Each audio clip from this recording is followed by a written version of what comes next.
we are in this curious zeitgeist. Well, we don't trust our governments much, we don't trust our institutions much, we don't trust anyone much.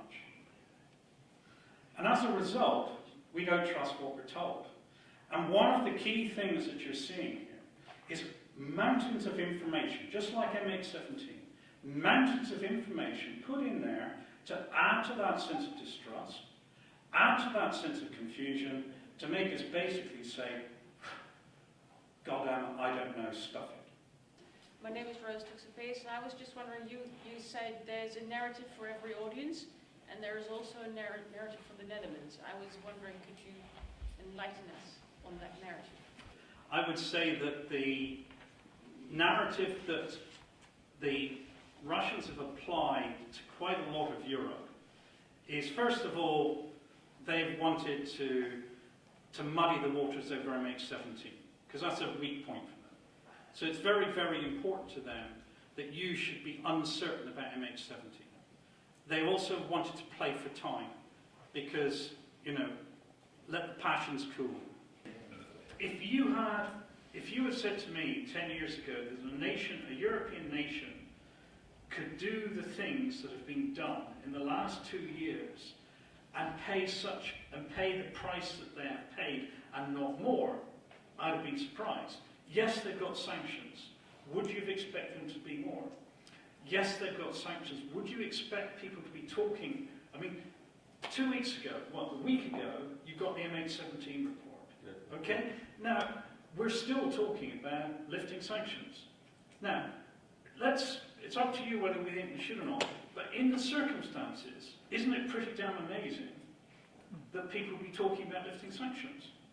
I'm here for personal reasons. I lost my son at MH17. Mark, you said that information is and has been a weapon for the Russian government. We know that. And you said Russia has been throwing information to a wall, and we were kind of acting and trying to see what we could do with it. But we also choose, or the United States choose and NATO choose, not to provide the right information, the truth.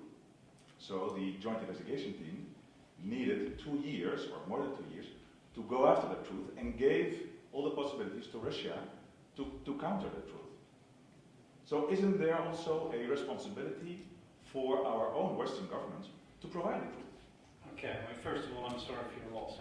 With regard to NATO, I know questions were asked, and basically we didn't have information.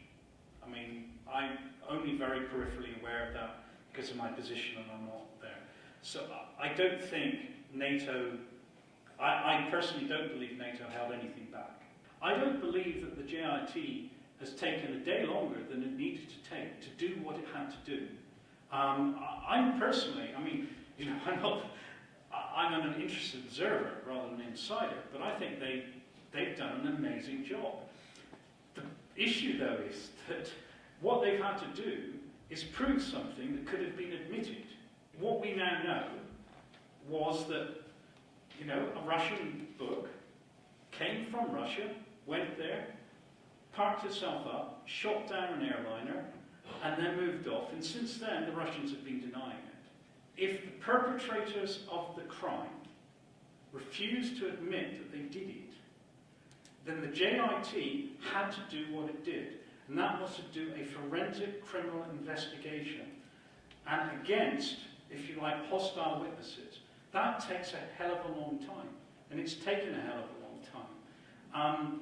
And the tragedy is it shouldn't have taken that time, because now the JIT has proved what happened, and that could have been admitted the day after. And the agony that your agony should not have been so prolonged.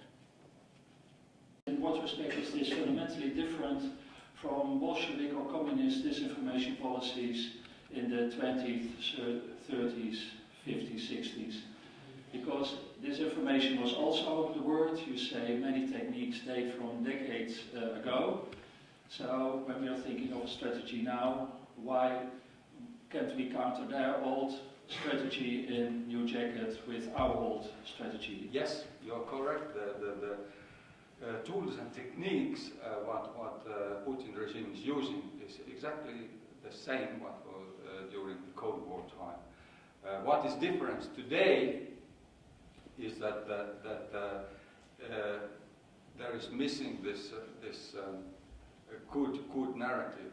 They are trying to arrange mess. So to put doubt in everything, there is no truth, and everything is possible. The disinformation machine nowadays tries to persuade you that you shouldn't trust anyone. You shouldn't trust your government, you shouldn't trust your elites, you shouldn't trust your establishment. You certainly shouldn't trust the mainstream media because they are hiding all this attractive truth from you. So ultimately, the disinformation review has got to be part of something bigger, where what we do is we systematically undermine the credibility of the nations doing it. Yeah. But we have then got to replace it with our own narrative, with our own information. What we do? Well, you've heard what I think. Yeah. You've heard that I believe, you know, even though I'm in my 60th year, I'm still an optimist. I think the post-Cold War, the end of the Cold War, was the greatest triumph of modern times. It may have been the biggest catastrophe for Putin, but what happened after the Berlin Wall came down was an extraordinary thing. And everything that's happened since does not change what that did. And the fact that we cannot make ourselves believe that, the fact that we have lost ourselves in detail and do not realise that the Europe that we have is an extraordinary place and one we should be optimistic about, that's our failure. And we've got to actually start pushing that narrative. And we've got to start saying that. And if we start believing that, which we should because it's true, then a lot of this stuff will fall away.